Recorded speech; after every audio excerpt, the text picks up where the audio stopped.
সূরাতুল বুরুজের 11 নম্বর আয়াতে আল্লাহ তাআলা বলছেন, ইন্নাল্লাযীনা আমানু, নিশ্চয়ই যারা ঈমান আনে, ওয়া আমিলুস সালিহাত, এবং নেক আমল করে, লাহুম জান্নাত, তাদের জন্য জান্নাত বানানো আছে। সুবহানাল্লাহ। যালিকাল ফাওজুল আযীম, এবং যে ব্যক্তি জান্নাত পাবে, জান্নাত পাওয়াই হলো বড় সফলতা। জান্নাত মিস করা হলো বড় ব্যর্থতা। কে সফল আর কে ব্যর্থ, এটা নির্ণীত হবে জান্নাত পাওয়া অথবা না পাওয়ার দ্বারা। এমএ পাস করার নাম সফলতা নয়, কোটি কোটি টাকার মালিক হওয়ার নাম সফলতা নয়, এমপি মন্ত্রী হওয়ার নামও সফলতা নয়। সফলতার নাম হলো জান্নাত পাওয়া।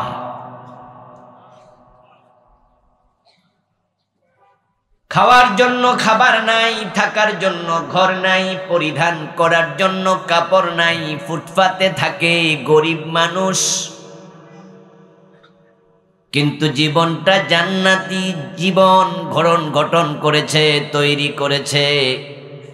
গরিব নামাজ কাজা করে না, গরিব কম খায়া থাকে, তারপরও পণ্যের হক খায় না, এমন কিছু লোক সমাজে আছে কিনা?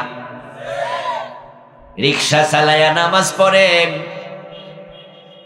সূত্রের দুপুরে রিক্সা চালায়া রোজা রাখে, এমন কিছু মানুষও সমাজে আছে। আর এসি রুমে থাকে কিন্তু রোজা রাখে না, এমন হতভাগাও আছে। প্রচন্ড শীতের মাঝে ফজরের সময় ঘুম থেকে উঠে ঠান্ডা পানি দিয়ে ওযু করে, আবার ঘরের মাঝে গিজার লাগানো আছে, সুইচ টিপ দিলে পানি গরম হয়ে যায়, এমন যন্ত্র আছে না? ঘরের মাঝে এমন যন্ত্র লাগানো আছে, সুইচ টিপ দিলে পানি গরম হতো, ঠান্ডা পানি দিয়ে ওযু করার প্রয়োজন হতো না, কষ্ট পাইতো না। এরপরেও গরম পানি থাকার পরেও ফজরের নামাজ কাজা করে ঘুমায়া থাকে, এমন কিছু লোক আছে না নাই? গরিবের টিনের ঘর, সনের ঘর, আর ওই বেডার এসি 10 তলা 5 তলা বিল্ডিং ঘর। আপাত দৃষ্টিতে তাকালে দুনিয়ার মানুষ মনে করবে এ গরিব হলো ব্যর্থ মানুষ, ওই ধনী হলো সফল মানুষ। অথচ যে ব্যক্তি বেনামাজি, তার কপালে জান্নাত নাই, কারণ নামাজ হলো জান্নাতের চাবি। নামাজ হলো ঈমানের পরিচায়ক। রাসূলুল্লাহ সাল্লাল্লাহু আলাইহি ওয়াসাল্লাম বলেছেন, মান তারাকা সালাতাম মুতাআম্মিদান ফাকাদ কাফারা। যে ব্যক্তি ইচ্ছা করে নামাজ ছেড়ে দিল, সে কাফের হয়ে গেল। ও বেটার 10 তলা বিল্ডিং আছে কিন্তু নামাজ নাই, লোকটা জান্নাতি না জাহান্নামী? আর আরেক বেটা সনের ঘরে ঘুমায় কিন্তু নামাজ কাজা করে না, গরিব কিন্তু জান্নাতি। যে জান্নাতি সে সফল, যে জাহান্নামী সে হলো ব্যর্থ। যদিও আমরা ভুল বুঝি, আমরা সফলতার মানদণ্ড বানিয়েছি টাকা পয়সা ক্ষমতাকে। তাই যে 5 লাখ টাকা মাসে বেতন পায়, সমাজের সবাই মনে করে সে সফল মানুষ। স্বামী মরে গেছে, বাচ্চাটাকে মানুষের বাড়িতে কাজ করে, জিয়ের কাজ করে লালন পালন করছে, এত গরিব। তারপরে আস্তে আস্তে করে কুমিল্লা জেলা স্কুল থেকে এসএসসি পাশ কইরা ভিক্টোরিয়া কলেজ থেকে এসএসসি, তারপরে ঢাকা ইউনিভার্সিটিতে অনার্স মাস্টার্স, এখন বিসিএস কর্মকর্তা, সরকারি ভালো বেতন পায়। ওই গরিব মাকে এখন মানুষের বাড়িতে আর কাজ করতে দেয় না। 2-4 বছর পর একটা ছোট্ট বিল্ডিং করে দিছে, এখন বছরে 3-4-5 জোড়া কাপড় কিনে দেয়। ওই মা এখন মোটামুটি ভালো চলে, এলাকার লোকেরা কানাকানি করে অমুকের দিকে। আল্লাহ এখন চোখ তুলে তাকাইছে। একটা ছোট্ট বিল্ডিং হয়েছে, মাসে বছরে 2-4 জোড়া কাপড় পাচ্ছে, একটু ভালো খাবার দাবার খায়, তাই আল্লাহ নাকি এর দিকে তাকাইছে। এর আগে আল্লাহ চোখ বন্ধ করে আসিল, তো আল্লাহ তাকাইছে। মানুষ কি বুঝাইলো? মানুষ বুঝাইলো তার উপর আল্লাহ করুণা করছে, রহম করছে। মানুষ মনে করে যারে আল্লাহ টাকা দেয় তার উপর আল্লাহ রহম করে, সে ভালো সফল। যদি তাই হতো তাহলে কারুন পৃথিবীর সবচেয়ে বড় ধনী, তার উপর আল্লাহর রহমত সবচেয়ে বেশি থাকার কথা ছিল। অথচ আমরা জানি তাকে জীবিত অবস্থায় মাটির সুদ্ধা, মাটির জমিনের তলায় ধসিয়ে দেয়া হয়েছে। কারুন ছিল পৃথিবীর সবচেয়ে ধনী মানুষ, অথচ সে ব্যক্তি সফল নয়, ব্যর্থ। কিয়ামত পর্যন্ত জমিনের তলায় ধসতেই থাকবে। বিশাল জায়গা তার। মিশরে কায়রো থেকে কয়েকশো কিলোমিটার দূরে ফাইয়ুম নামে একটা জেলা আছে, আমিও গিয়েছিলাম সেটা দেখার জন্য। ও ফাইয়ুম নামক জেলাতে কারুনের ধ্বংসাবশেষ, তার সেই স্মৃতিচিহ্ন এখনো আছে। বিশাল সাগর, ওটার নাম বহাইরায়ে কারুন। তার জায়গা জমিন, মিল, ইন্ডাস্ট্রি, ক্ষেত খামার সব লই আল্লাহ তার মাটির নিচে ধসায়া দিছে। সূরাতুল কাসাস নামে কোরআনে একটি সূরা আছে, ওই সূরার মাঝে কারুন প্রসঙ্গে আল্লাহ নিজেই আলোচনা করেছে। আল্লাহ বলছেন, কারুনকে আমি এত সম্পদ দিয়েছি, তার সম্পদের ধনাগারের চাবি বহন করার জন্য একদল লোক লাগতো। চাবির ভারে লোকগুলোর গর্দান নুয়ে যেত। ওয়াতাইনাহু মিনাল কুনুজ, সূরা কাসাসে আল্লাহ বলেন, আমি তার জন্য গুপ্তধনের ভান্ডারগুলো খুলে দিয়েছি। এত সম্পদ দুনিয়াতে আল্লাহ আর কাউকে দেয় নাই। ওই যে বিসিএস অফিসারের মা এখন ছোট্ট বিল্ডিং ঘর পাইছে, ছেলে এখন ভালো পয়সা কামায়, মা এখন আর মানুষের বাড়িতে কাজ করা লাগে না। তে পাবলিক কয় আল্লাহের দিকে এখন চোখ তুলে তাকাইছে, মানে রহমত দিছে। তো টাকা পাইলে বুঝি রহমত পায়? আপনারা ভুল বললেন। এটা নির্বাচন করেছে মেম্বারি, চেয়ারম্যানি, এলাকার এমপি প্রার্থী হয়েছে, মেম্বারিতে পাশ করলো, চেয়ারম্যানিতে পাশ করলো, এমপি হয়ে গেল। হওয়ার পরে এবার কয় আলহামদুলিল্লাহ আমি জিততে গেছি, মানে আমি সফল। অথচ ফেরাউন ছিল মিশরের প্রেসিডেন্ট। আপনার মতো মেম্বার, চেয়ারম্যান, আপনার মতো এমপির চেয়ে ফেরাউনের ক্ষমতা কম না বেশি ছিল? আওয়াজ দিয়ে বলেন না ভাইরা, ফেরাউনের ক্ষমতা মেম্বার, চেয়ারম্যান, এমপির চেয়ে কম না বেশি? কিন্তু ক্ষমতাওয়ালা ফেরাউন সফল না ব্যর্থ? আল্লাহ পানিতে সুবাইয়া মারছে। পৃথিবীর কোন মানুষ ফেরাউনকে সফল বলে না। তাকে পানিতে ডুবাইয়া মারার পরে আল্লাহ তাআলা বললেন, ফেরাউন শোন, আমি তোকে ডুবালাম, তোকে মারলাম, কিন্তু তোর লাশ পানিতে গলতে দেব না, পচতে দেব না, হাঙ্গর তিমিকে খাইতে দেব না।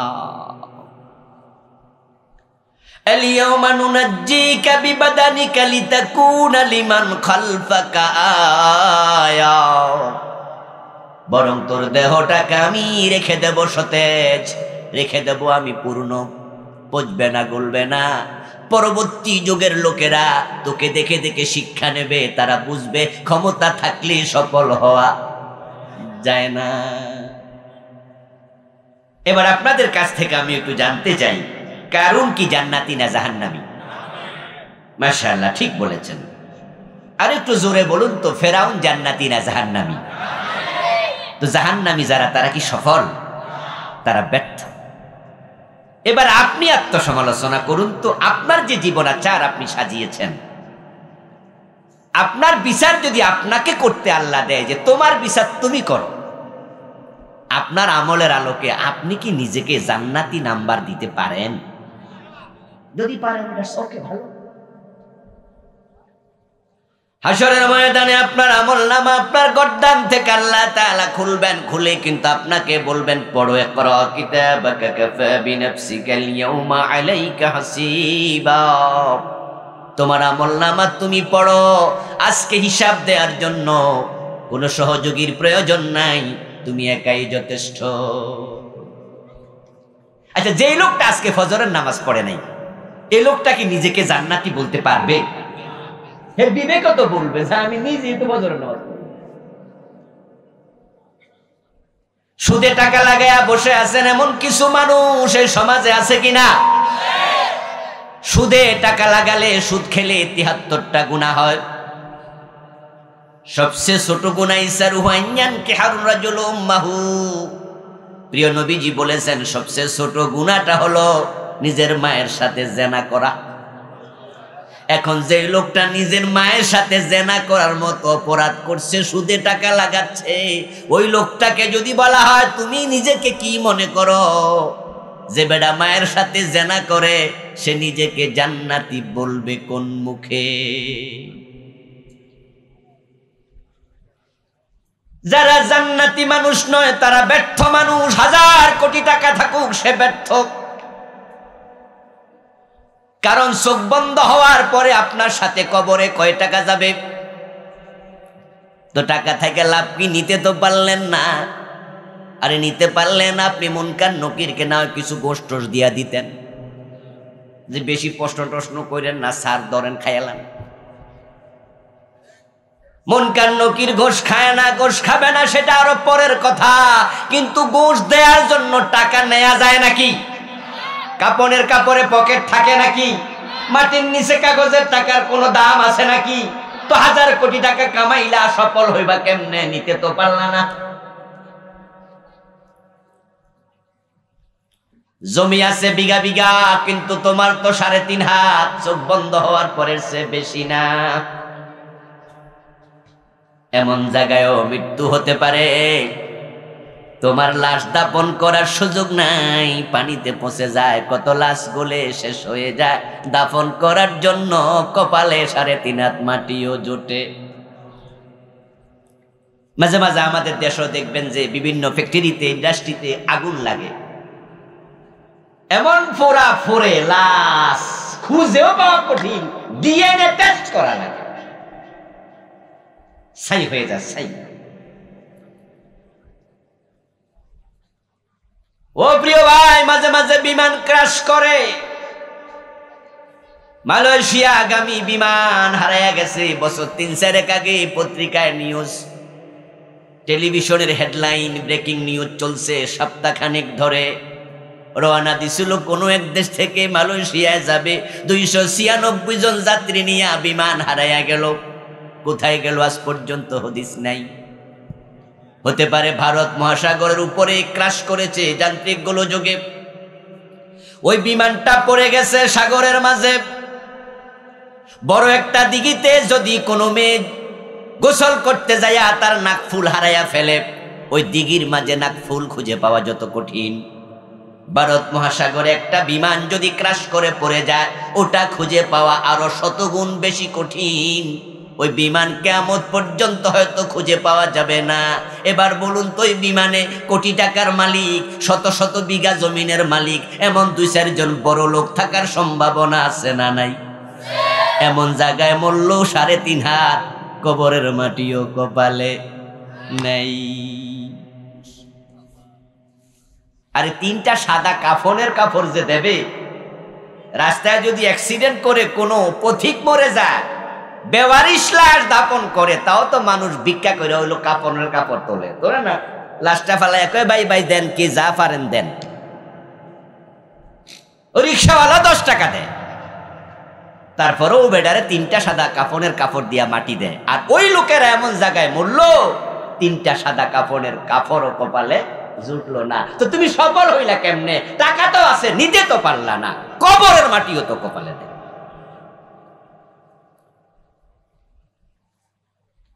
এমপি মন্ত্রীর ক্ষমতা চোখ বন্ধ হলে সাথে সাথে শেষ। তোমার আসন শূন্য ঘোষণা হবে। সব নেতারা তোমাকে বিদায় দেওয়ার জন্য হাজির হবে। তুমি দলের প্রেসিডিয়াম সদস্য, দলের মন্ত্রী, ডাকসাইটে নেতা, তোমাকে বিদায় জানাতে যারা আসবে তাদের মাঝে আবার অনেকে জীবের মাঝে পানি আনবে, মনে মনে ভাববে বেটা গেছে ভালোই হয়েছে, পরবর্তী নমিনেশনটা। চোখ বন্ধ হওয়ার সাথে সাথে তোমার আসন শূন্য। এখন তুমি মন্ত্রী নও, তুমি এমপি নও, ক্ষমতা তোমার নাই, টাকা তোমার নাই, জায়গা জমিন তোমার নাই, তো ঈমান আমলও নাই। কবরে গেলা কেন? কি নিয়ে গেলা? তাই তো ফারুক আজম ওমর রাদিয়াল্লাহু তাআলা আনহু বলেছিলেন, তিনি অর্ধ দুনিয়ার প্রেসিডেন্ট ছিলেন। কবি নজরুল চমৎকার ভাবে বলেছেন, অর্ধ পৃথিবী করেছ শাসন, ধুলার তখ্তে বসে, খেজুর পাতার প্রাসাদ তোমার বারে বারে গেছে খসে। অর্ধ দুনিয়ার সম্রাট ওমর বললেন, মানে তাজ্জাবি মাকানিহি ফালিয়ানজুর ইলা ফিরাউন, ومن اهتز بماله فلينظر إلى قارون ومن اهتز بنسبه فلينظر إلى أبي لهب إنما العزة بالتقوى قال تعالى تلك الجنة التي نورث من عبادنا من كان تقيا। একটু সবাই বলেন সুবহানাল্লাহ। ওমর কত চমৎকার কথা বললেন। ওমর তো অর্ধ দুনিয়ার সম্রাট, অনেক বড় প্রেসিডেন্ট। উনি বলছে, শোনো, তোমরা যারা এমপি মন্ত্রী হইয়া, চেয়ারম্যান মেম্বার হইয়া ভাবো যে তুমি সফল মানুষ, আমি ওমর তোমাকে বলবো ফেরাউনের দিকে তাকাও। ক্ষমতা ছিল কিন্তু সে সফল মানুষ নয়। ফেরাউনের ক্ষমতা ফেরাউনকে জান্নাত পর্যন্ত নিতে পারে নাই। কারণ ক্ষমতা পাওয়ার পরে ফেরাউন কি মানুষের প্রতি ইহসান করছে না জুলুম করছে? চুপ করে থাকা যাবে না, কথা কিন্তু কিছু আমার সাথে বলতে হবে। বলুন, ফেরাউন কি ইহসান করছে না জুলুম করছে? ঠিক আপনি ক্ষমতা পাওয়ার পরে কি করছে? আত্মসমালোচনা করুন। কুকুরে কামড় দেবে তাই বলে কি আপনিও কুকুরকে কামড় দেবেন? আপনি বলবেন যে হুজুর আমি জুলুম করব না, হে তো আমারে জ্বালাইছে, এখন ক্ষমতা পাই আমি জ্বালামু না। তাহলে তো আপনি ভালো হতে পারলেন না। এই জন্য ক্ষমতাশীল হওয়ার পরে যারা জালেম হয়ে যায়, জুলুম করে, তাদের মাঝে আর ফেরাউনের মাঝে কোনো পার্থক্য থাকে না। তারা নতুন ফেরাউন। হ্যাঁ বন্ধু, হযরত ওমর ক্ষমতাওয়ালা ছিলেন। হযরত ওমর সফল মানুষ। ক্ষমতা পাওয়ার আগে তিনি ছিলেন বড় মেজাজি, বড় রাগী। হযরত আবু বকর সোনা চিনেছে, খাঁটি স্বর্ণকার। উনার তিরোধানের পরে কি হবে প্রেসিডেন্ট? হযরত ওমর ভাবছেন রাসূলুল্লাহ সাল্লাল্লাহু আলাইহি ওয়াসাল্লাম কাউকে খলিফা বানায়া যান নাই, তিনি ইন্তেকালের পরে লোকজন পরামর্শ করে আমারে বানাইছে। এখন যদি আমি রাসূলুল্লাহর মতো কাউকে প্রেসিডেন্ট না বানায়া চলে যাই, লোকজন পরামর্শ করে তো আরেকজন বানাবে। তবে ওমর খুব মেজাজি, রাগী মানুষ, তাই লোকজন ওমরকে হয়তো বানাবে না। কিন্তু প্রেসিডেন্ট হওয়ার জন্য যত গুণ দরকার সব গুণ ওমরের ভিতরে আছে। তাই আবু বকর সিদ্দিক নিজে ওসিয়তনামা লিখে গেলেন, লোকজনকে অনুমতি দিলেন না পরামর্শ করে বানানোর, সুযোগই রাখলেন না। নিজে পরবর্তী খলিফা জীবিত থাকতে নিয়োগ দিলেন, আমার পরে খলিফা হবে হযরত ওমর। ওমর রাগী মানুষ, মেজাজি মানুষ, লোকজন ওনারা খুব ভয় পায়। আরে পাবলিক তো পায়, শয়তানে পর্যন্ত ভয় পায়। প্রিয় নবী বলছেন, ইয়া ওমর ইন্না শায়তানা ইয়াফিজ্জু গায়রা ফাজ্জিক। ওমর, তুমি যেই পথে চলো ওই পথে শয়তানও চলে না, ডরে রাস্তা ফলাইয়া যায়। কিন্তু হযরত ওমরের ভিতরে সব গুণাবলী ছিল। তিনি খলিফা হওয়ার পর আল্লাহ তাআলার কাছে প্রথম খুতবাতেই, প্রথম ভাষণে, পাবলিকের উদ্দেশ্যে যে ভাষণটা দিলেন, ওই ভাষণে আল্লাহর কাছে দোয়া করলেন, আল্লাহুম্মা ইন্নী শাহীহুল কলবি ফাসাখখিনি, আল্লাহুম্মা ইন্নী গালিজুল কলবি ফালাইনি। ও আল্লাহ, আমি বড় কৃপণ, আমাকে তুমি দানশীল বানায়া দাও। ও আমার রব, আমার অন্তরটা বড় শক্ত, আমার অন্তরটাকে মানুষের জন্য নরম বানায়া দাও। ইন্নী গালিজুল কলবি ফালাইনি। হযরত ওমর দুনিয়ার সম্রাট, তিনি বলতেছে, তোমরা ক্ষমতা পাইয়া তুমি সফল হয়ে গেছো ভেবো না। তোমাদের ক্ষমতা তোমাদেরকে জাহান্নামেও নিতে পারে। যদি ক্ষমতা পাওয়ার পরে ফেরাউন এবং নমরুদের মতো হও, এই ক্ষমতা তোমার জন্য অবশ্যই কল্যাণকর নয়। কিন্তু ওমর ক্ষমতা পাওয়ার পরে এতটা বিনয়ী হয়ে গেলেন, অর্ধ দুনিয়ার সম্রাট ওমর রাতের বেলায় কম ঘুমাতেন। মানুষ যখন ঘুমাতো, হযরত ওমর প্রজাদের খবর নেয়ার জন্য বের হয়ে যেতেন। আপনারা এটা শুনে থাকবেন, ছোটকালে আমরা আমাদের প্রাইমারি স্কুলে তো পড়েছি, প্রাইমারির ক্লাসে পড়েছি, ওই যে এক বাড়িতে খাবার ছিল না, ওমর কান্দের মাঝে আটার বস্তা নিছে, শোনেন নাই? ছোটকালে আমরা পড়েছি। এত ভালো মানুষ হয়ে গেলেন, এত বিনয়ী হয়ে গেলেন, খাবার নাই, মা বাচ্চাদেরকে সান্ত্বনা দেওয়ার জন্য চুলার মাঝে পানি দিয়া, আগুন দিয়া বসাইয়া দিছে, পাতিল দিয়া। হযরত ওমর রাতের বেলা গেলেন, চুলা জ্বলছে, মা বাচ্চার কথোপকথন শুনলেন, বাবারা ধৈর্য ধরো, খাবার রেডি হচ্ছে। ওমর আওয়াজ শুনে গেলেন, খবর নিলেন, ঘরের দরজায় টোকা দিয়া, মা কি রান্না হচ্ছে? আমি ওমর এসেছি, তোমার বাড়ির পাশ দিয়ে যাচ্ছিলাম, যাস একটু সালাম দিলাম, খবর নিচ্ছি। মা বলে, তাই নাকি? ওমর, আসলে ঘরে তো খাবার নাই, বাচ্চাগুলো কান্দে, তাই সান্ত্বনা দেওয়ার জন্য শুধু পানি চুলার উপর বসাইয়া দিছি। ওমর রাদিয়াল্লাহু তাআলা আনহু চলে গেলেন, কোষাগারে গিয়া আটার বস্তা ওনার পিঠের মাঝে দেওয়ার জন্য লোকদেরকে বললেন। কর্মচারীরা বলল, আমিরুল মুমিনিন, আমরা তো আছি, আমরা থাকতে আপনি কেন আটার বস্তা কাঁধে নেবেন? আমাদের কাঁধে তুলে দেন। ওমর সেদিন বলেছিলেন, আখেরাতে আমার গুনার বোঝা তো তোমরা কেউ নিবা না। ও প্রিয় ভাই, ওমরকে তার ক্ষমতা জান্নাতি বানাইছে, আর আপনি ক্ষমতা পাইয়া জালেম যদি হন, আপনি ব্যর্থ। এ জাতীয় জালেম মেম্বার, জালেম চেয়ারম্যান, জালেম এমপি না হইয়া রিকশাওয়ালা হওয়া অনেক ভালো। কমপক্ষে ক্ষমতা তোমার জাহান্নামে নেবে না। এই জন্য দুনিয়ার সম্রাট ওমর বলছেন, তোমরা যারা এমপি মন্ত্রী ক্ষমতাওয়ালা হইয়া ভাবো সফল হয়ে গেছো, আমার পরামর্শ ফেরাউনের দিকে তাকাও। তোমরা যারা টাকাওয়ালা হইয়া মনে করো সফল, আপনার ছেলে কি করে? মুস্কি হাসি দিয়ে কয়, আমার ছেলে তো এমবিবিএস ডাক্তার, এসপিপিএস শেষ করছে, এফআরসিএসও করবে, আমার ছেলে বিদেশ থেকে ডিগ্রি নিয়ে আসছে, কুমিল্লা মেডিকেল কলেজের প্রফেসর। এখন ছেলে প্রতিদিন 50,000 টাকা, 1 লাখ টাকা কামাই করে, এমন ডাক্তারও আছে না নাই? তো দিন 50,000, মাসে 15 লাখ, দিন 1 লাখ, মাসে 30 লাখ।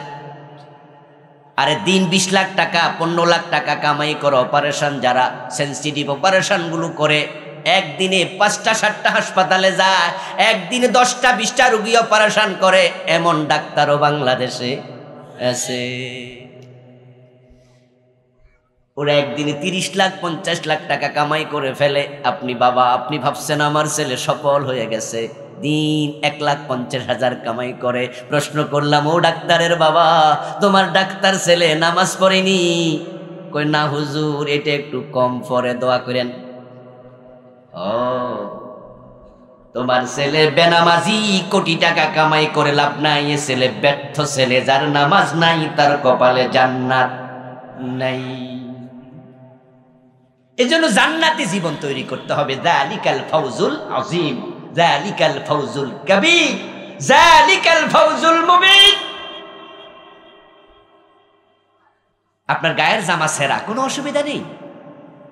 আরে ভাই, যে ধনী মানুষ তার গায়ে জামা কয়টা? আমাদের লোটাস কামাল সাহেব, আমাদের কুমিল্লা, তুনার মতো ধনী তো আর কেউ নেই। ইউসুফ আব্দুল্লাহ হারুন সাহেব, লোটাস কামাল সাহেব, এই দুইজন হলো আমাদের কুমিল্লার ম্যাগনেট। আরো 2-4 জন আছে, মেঘনা গ্রুপ, প্রেস গ্রুপের মালিকও আমাদের কুমিল্লা কিন্তু অনেক বড় বড় ধনীরা আছে। তো এই ইউসুফ আব্দুল্লাহ হারুন সাহেব আর লোটাস কামালকে আপনারা সবাই চিনবেন, যেহেতু উনার রাজনৈতিক লিডার। আচ্ছা, উনি যদি আজকে এই মাহফিলে আসতো, আমাদের অর্থমন্ত্রী লোটাস কামালের গায়ে পাঞ্জাবি কয়টা থাকতো? পায়ে জুতা কয় জোড়া? কথা বলেন। মাথায় টুপি কয়টা? তো রিক্সাওয়ালা যদি আসে, তার পায়ে জুতা কয় জোড়া, মাথায় টুপি কয়টা, গায়ে জামা কয়টা? তো পার্থক্য কোথায়? একটু দামে পার্থক্য।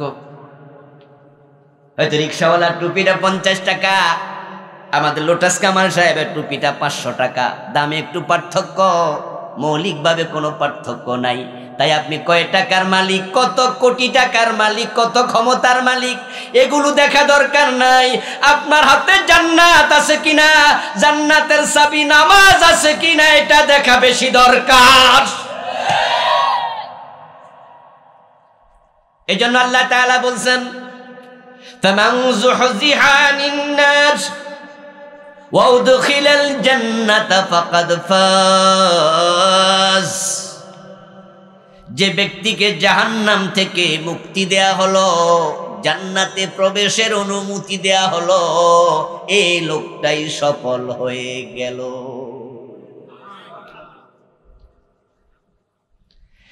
বরং যারা ক্ষমতা কম, যাদের অর্থ কম, তাদের জান্নাত পাওয়ার সম্ভাবনা ধনীদের চেয়েও বেশি। ক্ষমতাওয়ালাদের চেয়ে ক্ষমতা যাদের কম, তাদের জান্নাত পাওয়ার সম্ভাবনা বেশি। প্রিয় নবী সাল্লাল্লাহু আলাইহি সাল্লাম বলেছেন, আমি জান্নাতে ঢুকেছি। মেরাজের রাতে রাসূলুল্লাহ সশরীরে জান্নাতে ঢুকেছিলেন। সুবহানাল্লাহ পড়েন। আমি জান্নাতে ঢুকেছি, দাখালতুল জান্নাত ওয়া রাআইতু আকসারা হালিহাল ফুকারা। আমি জান্নাতে ঢোকার পরে দেখলাম দুনিয়ার অধিকাংশ গরিব মানুষগুলা জান্নাত পেয়ে গেছে। ধনীরাও জান্নাতে যাবে, ওসমান জান্নাতি, ঠিক না? হ্যাঁ ও কয় না, জি ও কয় না, কি রে ভাই? ওসমান জান্নাতি কিনা? রাসূলুল্লাহ জান্নাতের খবর যাদেরকে দিয়েছেন দুনিয়া থাকতে, হযরত ওসমান তাদের মাঝে আছে কিনা? উনি গরিব মানুষ ছিলেন। ওসমান গনি, ওসমান বড় ধনী সাহাবী। আল্লাহর হাবিবের সাহাবীদের মাঝে ধনীও ছিল, গরিবও ছিল, সাহাবীরা সবাই জান্নাতি, ঠিক কিনা? তো ধনীরাও জান্নাতে যাবে, তবে গরিবরা আগে যাবে। কত বছর আগে? মাশাআল্লাহ, জোরে বলেন, কত বছর আগে? একজন ধনী ব্যক্তি জান্নাতে যাবে, একজন গরিবও জান্নাতে যাবে। দুজনের আমল ভালো, গরিবের আমল যা, ধনীরও আমল তা। কিন্তু সমান আমল নিয়ে আল্লাহর কাছে যাওয়ার পরেও গরিব চলে যাবে ধনীর 500 বছর আগে জান্নাতে। কারণ যার নেয়ামত বেশি, তার হিসাবও দিতে হবে বেশি। সুম্মা লাতুসআলুন্না ইয়াওমাইযিন আনিন নাঈম। আল্লাহর সব নবী জান্নাতি, এতে কোনো সন্দেহ নাই। রাসূলুল্লাহ সাল্লাল্লাহু আলাইহি ওয়াসাল্লাম বলেছেন, সব নবী জান্নাতে চলে যাবে, কিন্তু সুলাইমান ইবনে দাউদ জান্নাতে যাবে পরে। সবাই চলে যাবে, সুলাইমান দাঁড়ায়া থাকবে।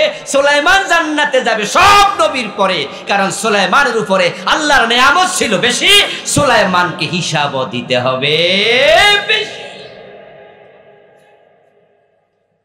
আপনারা জানেন যে সুলাইমান আলাইহিস সালামের কথা জিনেরা পর্যন্ত শুনত। উনার কথা বাতাস শুনত। আমরা ঢাকা থেকে এসেছি প্রাইভেট কারে চড়ে। আজকে আমি বের হয়েছি 4:20 বাসা থেকে, ফার্ম গেট থেকে। এখানে আসছি আমি 9টায়, কারণ কাশপুর পর্যন্ত লেগেছে 2 ঘন্টার বেশি। প্রচন্ড জ্যাম, রাস্তার সামনে কি আমরা জানি না, যানজট। যদি কোনো লম্বা লরি গাড়ি কাত হয়ে পড়ে যেত রাস্তা পুরা ব্লক করে, তাহলে রাস্তায় 3, 5, 7, 10 ঘন্টাও থাকা লাগতে হতো। এমনও হতে পারতো ফোন দিয়ে বলে দিতাম মাহফিলে আসা সম্ভব না, রাস্তায় যানজট। নবী সুলাইমান কোনো যানজটে পড়তেন না। আল্লাহ তাআলা উনাকে এমন নিয়ামত দিয়েছে, উনি বাতাসকে বলতেন, বাতাস আমি এখন কক্সবাজার যাব। বাতাস উনাকে মুহূর্তের ভিতরে কক্সবাজার নিয়ে যেত।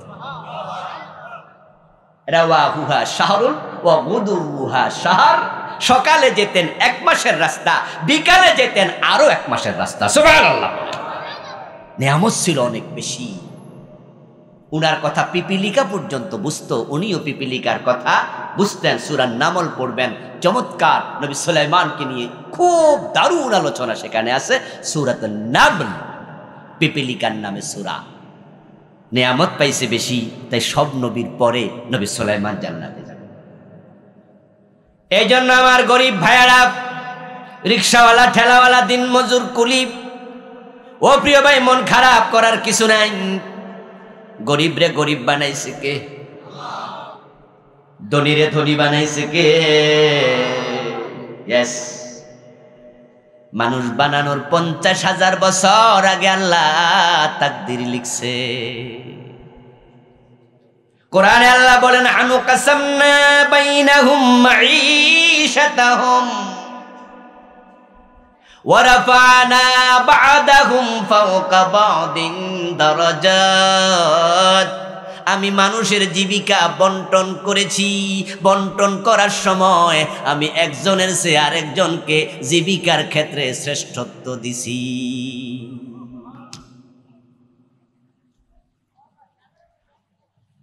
ইন্নাল্লাহা ইউবসিতুর রিজকা লিমান ইয়াশাউ মিন ইবাদিহি ওয়া ইয়াকদির। আরেকায়াত আল্লাহ বলেন, নিশ্চয় আল্লাহ তার বান্দাদের মাঝে যাকে চায় তার রিজিক বাড়ায়া দেয়, আবার যাকে কমায়া দেয়। আপনারা ভাববেন না যে পরিশ্রমে চেষ্টা রিজিক আসে। পরিশ্রম, চেষ্টা রিজিকের ওসিলা। যদি শরীরে বল থাকলেই রিজিক পাওয়া যেত, কোনো বাঘ সিংহ না খাইয়া মরত না। আপনারা জিওগ্রাফি চ্যানেলে মাঝে মাঝে দেখবেন কিছু চ্যানেল আছে ভালো, সব চ্যানেল তো খারাপ না। টেলিভিশনের তো দোষ নাই, দোষ হলো যে চালায়, ঠিক না? টেলিভিশনে যদি আপনি কাবা শরীফের নামাজের ছবি ঢুকাইয়া দেন, তাহলে কি কোনো গুনাহ হবে? সাউদিয়া একটা টেলিভিশন চ্যানেল আছে, ওখানে 24 ঘন্টাই কাবার তেলাওয়াত, নামাজ এগুলো দেখায়। আবার জি বাংলা আছে, 24 ঘন্টা কবিরা গুনাহ দেখায়। ঠিক না? ঠিক না? সাউদিয়াতে 24 ঘন্টা ইবাদত দেখায়, আর জি বাংলা স্টার জলসা 24 ঘন্টা কবিরা গুনাহ দেখায়। দোষটা কি টেলিভিশন নামক যন্ত্রের না পরিচালকের? জিওগ্রাফি চ্যানেল আছে যেখানে জঙ্গলের জীবজন্তুর ছবি দেখায়, ভিডিও করে আনে, সেগুলো ক্যামেরা দিয়া তারপরে ভিডিও করে তারা চালায়। দেখবেন যে একটা ছোট্ট 10 কেজি 15 কেজি ওজনের হরিণ ধরার জন্য 5টা 7টা বাঘ কিভাবে দৌড়াদৌড়ি করতেছে। আচ্ছা, শখে দৌড়ায় না খাবারের প্রয়োজনে? কথা বলেন না ভাইরা, শখে না প্রয়োজনে? তাহলে শক্তির অভাব নাই। কিন্তু যদি 12 জন 15 জন বাঘে দইরা 10 কেজি ওজনের একটা হরিণ রে পায়, তাহলে বাঘে ফুরবো কয় কেজি? কয় কেজি বাঘে ফুরবো? ওটুকুর জন্য জান দিয়া দৌড়াচ্ছে। শক্তি আছে, শক্তি থাকলে রিজিক আসবে না, বন্টনে থাকা লাগবে। জন্মসূত্রে কোটিপতি এমন আল্লাহর বান্দাও আছে কিনা? আচ্ছা, আমাদের ইউসুফ আব্দুল্লাহ হারুন সাহেবের ওনার ছেলে যখন জন্ম নিছে বা মেয়ে জন্ম নিছে, জন্মের সাথে সাথে কি কোটিপতি না? এই বাচ্চা কি কামাই করছিল, চাকরি করছিল, ব্যবসা করছে? জন্মসূত্রে কোটিপতি। যেই বাচ্চাটা ইউসুফ আব্দুল্লাহ হারুন লোটাস কামালের ঔরস থেকে আসলো, ওই বাচ্চা যদি কমলাপুর রেল স্টেশনে কোনো গরিব মায়ের পেটে জন্ম নিত, তাহলে জন্মসূত্রে কয় টাকার মালিক? কিছু নাই। নাহনু কাসামনা বাইনাহুম মাঈশাতাহুম, আল্লাহ বলে রিজিক আমি বন্টন করি। কারণ আছে, কারণ আছে। এবার শোনো, আপনি প্রশ্ন করতে পারেন হুজুর তাহলে আমার গরিব আল্লাহ বানাইলো কেন, ধনীরে ধনী বানাইলো কেন? আল্লাহ বলছে লিয়াত্তাখিযা বা'দুহুম বা'দান সুখরিয়া, এর কারণ হলো আমি একজনকে ধনী বানায়া আর একজনকে গরিব বানায়া রাখছি, এতে করে দুনিয়া ব্যালেন্স হয়েছে, একে অপরের সহযোগী পাওয়া যায়। সবাই যদি ধনী হতো, তোমার গাড়ি ইঞ্জিন নষ্ট হইলে মেকার ফাইতা কই? কেউ তো মেকানিক হইতে রাজি হতো না। সবাই যদি ধনী হতো, তোমার টয়লেটে বয়লা জমে গেছে, তুমি মেথর পাইতা কই? সবাই যদি ধনী হতো, তোমার গাড়ির ড্রাইভার পাইতা কই? সবাই যদি ধনী হতো, জামা ছিঁড়ে গেলে সেলাই করার জন্য ওই সেলাইকারী টেইলার পাইতা কই? সবাই যদি ধনী হতো, জুতা সেলানোর জন্য তুমি কোথায় পাইতা? ওই জুতাওয়ালা কি নাম জানি, মুসি। কেউ তো মুসি হতে রাজি হতো না। সবাই ধনী হলে মাছ ধরার জন্য জেলে পাইতা কই? দুনিয়াটা থেমে যেত। তাই আমি আল্লাহ কাউকে গরিব কাউকে ধনী বানায়া দুনিয়াটাকে সচল করে দিছি।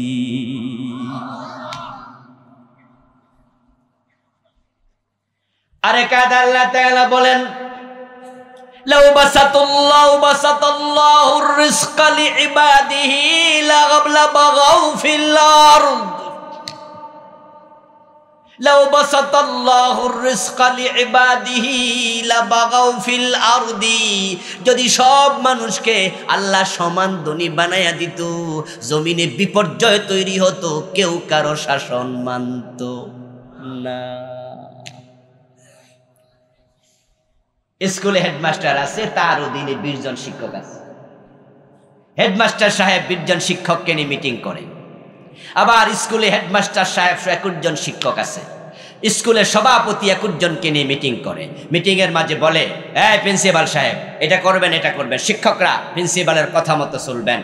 সবাই কয় জি স্যার, জি স্যার। কারণ সবাই জানে যদি কথা না শুনি লাল নোটিশ ধরাই দেবে, চাকরি চলে যাবে। চাকরি চলে গেলে কি খামু, তাই আনুগত্য করা লাগে। সবাই ধনী হলে কেউ কারো কথা আর শুনত না।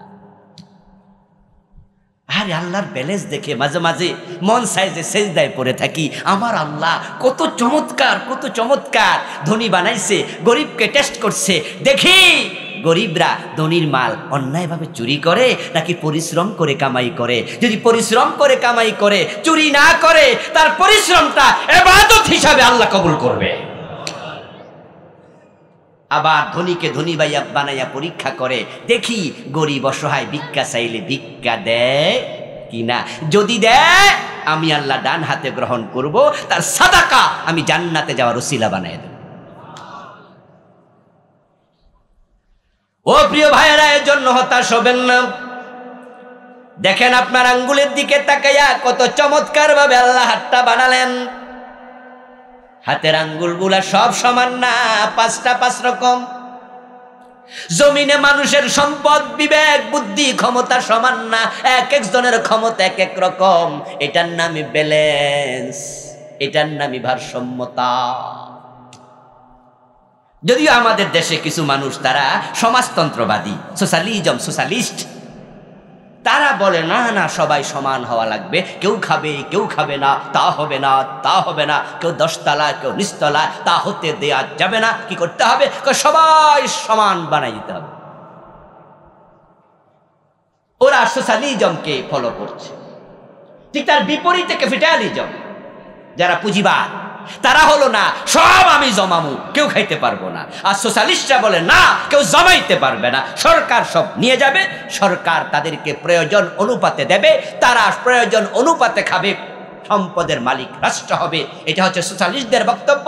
আর যারা ক্যাপিটালিজম ফলো করে তারা কয় ব্যক্তি মালিকানা সব, জাকাত টাকা দেয়া দরকার নাই, হালাল হারাম বাঁচা দরকার নাই, যা মনে চায় খাও।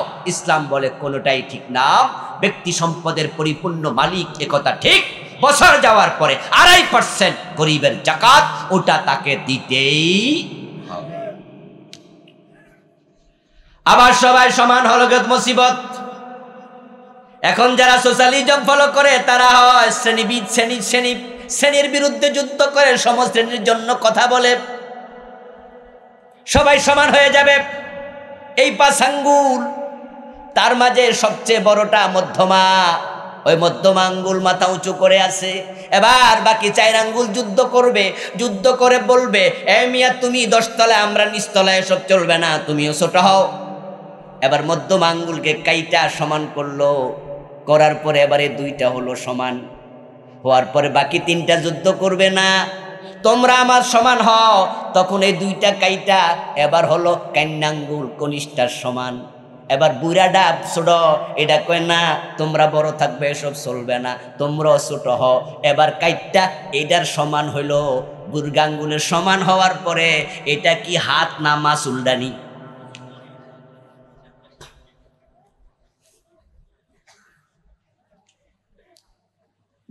আল্লাহ হাত বানাইছে যে জন্য, মাসুলদানি দিয়া কি হাতের কাজ হবে? কথা বলতে হবে, হাতে হবে। এই যে যুদ্ধ করে আপনি সমান বানায়া ছেড়া দিলেন, এখন যদি বলি ওই ভাই ফ্যানটা একটু দৈরাই দিকে আনেন, ধরবেন কেমনে? আঙ্গুল তো নাই, মাসুলদানি দিয়া তো ফ্যান ধরা যায় না, লাগলো নি ফ্যাস। কিন্তু আল্লাহর সৃষ্টির ব্যালেন্স দেখুন, যদিও 5টা এক একটার চেয়ে বড় ছোট, কিন্তু যখন আমি কিছু ধরি তখন 5টা এক জায়গায় সমান হয়ে যায়। আপনি ধরেন, এই মোবাইলটা ধরেন, ধরতে গেলে দেখবেন যে 4 আঙ্গুলের মাথা সমান হয়ে গেছে। তাই জমিনে গরিবেরও দরকার, ধনীরও দরকার, সবার দরকার। আল্লাহ বানাইছে একজনকে আরেকজনের সাথে আল্লাহ মিলাইয়া দিছে। আপনি গরিবকে হেও করবেন না, ঘৃণা করবেন না, কারণ হচ্ছে গরিব লোকটা যদি মুত্তাকি হয়, আল্লাহর কাছে ধনী সালেমের সে, ধনী পয়সাওয়ালা বেনামাজির সে, ওই গরিব নামাজির মূল্য অনেক বেশি।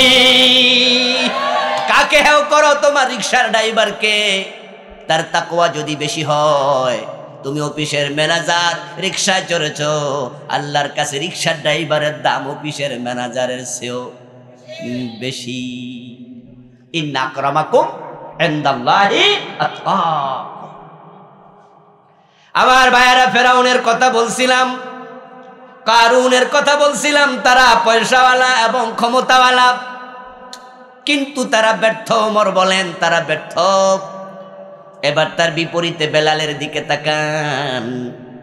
হযরত বেলাল আওয়াজ করে বলুন তো, সফল না ব্যর্থ? যারা কথা বলেন নাই মেহেরবানি করে বলেন, হযরত বেলাল ব্যর্থ না সফল? বেলালের কাছে কি কারুনের মতো পয়সা ছিল? ফেরাউনের মতো ক্ষমতা ছিল? হযরত বেলালের বিয়ে করার টাকাও নাই, থাকার ঘর নাই। রাসূলুল্লাহ সাল্লাল্লাহু আলাইহি ওয়াসাল্লামের মসজিদে নববীর বারান্দায় যারা ঘুমাতো তাদেরকে বলা হতো আহলে সুফফা। হযরত বেলাল ছিলেন আহলে সুফফার সদস্য, থাকার জন্য নিজের একটা ঘর বাড়িও ছিল না। কিন্তু সে গরিব বেলাল কেন সফল? রাসূলুল্লাহ সাল্লাল্লাহু আলাইহি ওয়াসাল্লাম মেরাজ থেকে ফিরে এসে বলেন, বেলাল আমি মেরাজের রাতে জান্নাতে ঢুকেছি, আমার আগে আগে তোমার পায়ের শব্দ জান্নাতে শুনেছি। রাসূলুল্লাহ সাল্লাল্লাহু আলাইহি ওয়াসাল্লামের ইন্তেকালের পরে হযরত বেলাল মদিনায় আর ছিলেন না, তিনি সিরিয়ায় চলে গিয়েছিলেন। মাঝে মাঝে তিনি মদিনায় আসতেন। হযরত বেলালের বক্তব্য ছিল, যেই শহরে রাসূল নাই আমি কেমনে থাকি, আমার তো সহ্য হয় না।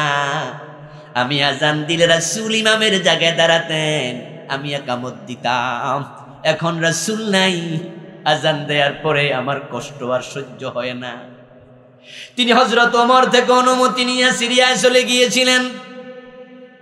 হযরত আবু বকরের কাছেও বারবার অনুমতি চেয়েছেন, আবু বকর সিদ্দিক অনুমতি দেয় নাই। বেলালকে বলেছে, বেলাল না না, রাসূল নাই, রাসূলের মুয়াজ্জিন বেলালও থাকবে না মদিনায়, আমি আবু বকর কারে নিয়ে থাকবো, তুমি বেলাল যেও না, তুমি মদিনায় থাকো, ওমরের সময় অনুমতি নিয়ে তিনি চলে গেছেন।